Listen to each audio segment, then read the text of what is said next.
دیکھیں دجال کے فتنے کیا ہوں گے. سب سے پہلے دجال آئے گا نا, وہ عبادت کرے گا, وہ عبادت کرے گا, ریاضت کرے گا, لوگوں کو عبادت کی وجہ سے اپنی طرف مائل کرے گا. یعنی وہ عبادت کر کے, ریاضت کر کر دین کی تعلیم دے گا سب کو. وہ قرآن سکھائے گا لوگوں کو, وہ دین سکھائے گا, وہ دین سکھا کر لوگوں کو اپنے قریب کرے گا. لوگ اس سے متاثر ہوتے جائیں گے, بہت بڑی تعداد میں لوگ اس سے متاثر ہو جائیں گے.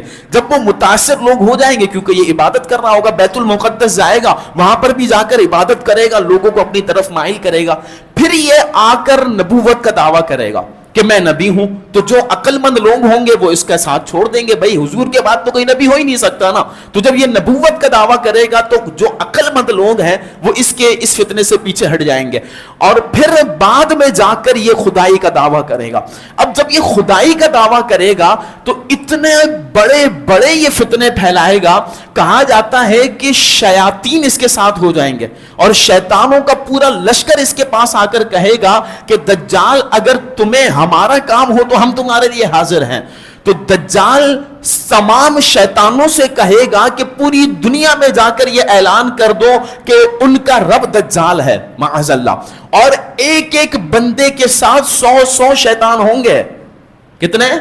ایک ایک بندے کے ساتھ 100 شیطان ہوں گے جو اس کو دجال کے طرف کر رہے ہوں گے, بھئی دجال تمہارا رب ہے. اور پھر شیطان کیونکہ دوسری شکل بنا سکتے ہیں, دوسری شکل اختیار کر سکتے ہیں, جس بندے کے پاس بہکانے کے لیے آئیں گے, ایک شیطان اس کی ماں کی شکل اختیار کر لے گا, ایک دوسرا شیطان اس کی باپ کی شکل اختیار کرے گا, دوسرا شیطان اس سے پوچھے گا ہاں بھئی یہ کون ہے؟ بندہ کہے گا یہ تو میرا باپ ہے.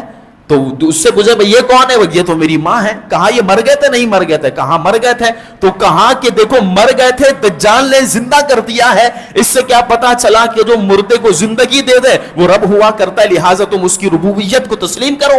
تو اب اس طرح آ کر دجال اتنا بڑا فتنہ پھیلائے گا, یہاں تک کہ روایتوں میں آتا ہے کہ کئی ہزار لوگ اس کے فتنے کا شکار ہوں گے. اور پھر جو دجال کا شکار ہو جائیں گے تو وہ کہے گا, یعنی جو اس کو رب مان لیں گے معاذ اللہ, وہ کہیں گے اے ہمارے رب, تو نے دیکھا ہے کہ ہمارا باپ بھی مر گیا, ہماری ماں بھی مر گئی, تو ان کو زندہ کر دے. وہ ان کو زندہ کر دے گا. اور ایک عورت آئے گی, وہ کہے گی اے میرے رب, میرا شوہر مر گیا, میرا باپ مر گیا, میرا بھائی مر گیا, تم اس کو زندہ کر دو. وہ دجال ان کو زندہ کر دے گا. تو اس عورت کا اعتقاد دجال پر اور قطعی ہو جائے گا. دیکھیں کتنا بڑا فتنہ ہے یہ جو آج کل, یقین مانے میں آج دوبارہ عرض کر رہا ہوں کہ آج کل جو ہمارے لوگ یہ جعلی پیروں سے متاثر ہو جاتے ہیں نا, کہ اس نے ذرا سا کچھ خلاف عادت کام کر دیا تو جناب پیر صاحب یہی ہیں, کسی عامل نے وظیفہ بتا دیا طبیعت ٹھیک ہو گئی تو اس سے بڑا کوئی اور بابا ہی نہیں ہے. اور عالموں کو کیا کر رہے ہوتے ہیں؟ ڈیگریڈ کر رہے ہوتے ہیں. حالانکہ فتنہ دجال سے بندہ علم کی وجہ سے بچے گا, یہ ان شعبدے بازیوں سے نہیں بچے گا. جو بندہ ان سے متاثر ہوتا ہے تو پھر آپ دیکھیں کہ دجال سے متاثر کون سے لوگ ہوں گے؟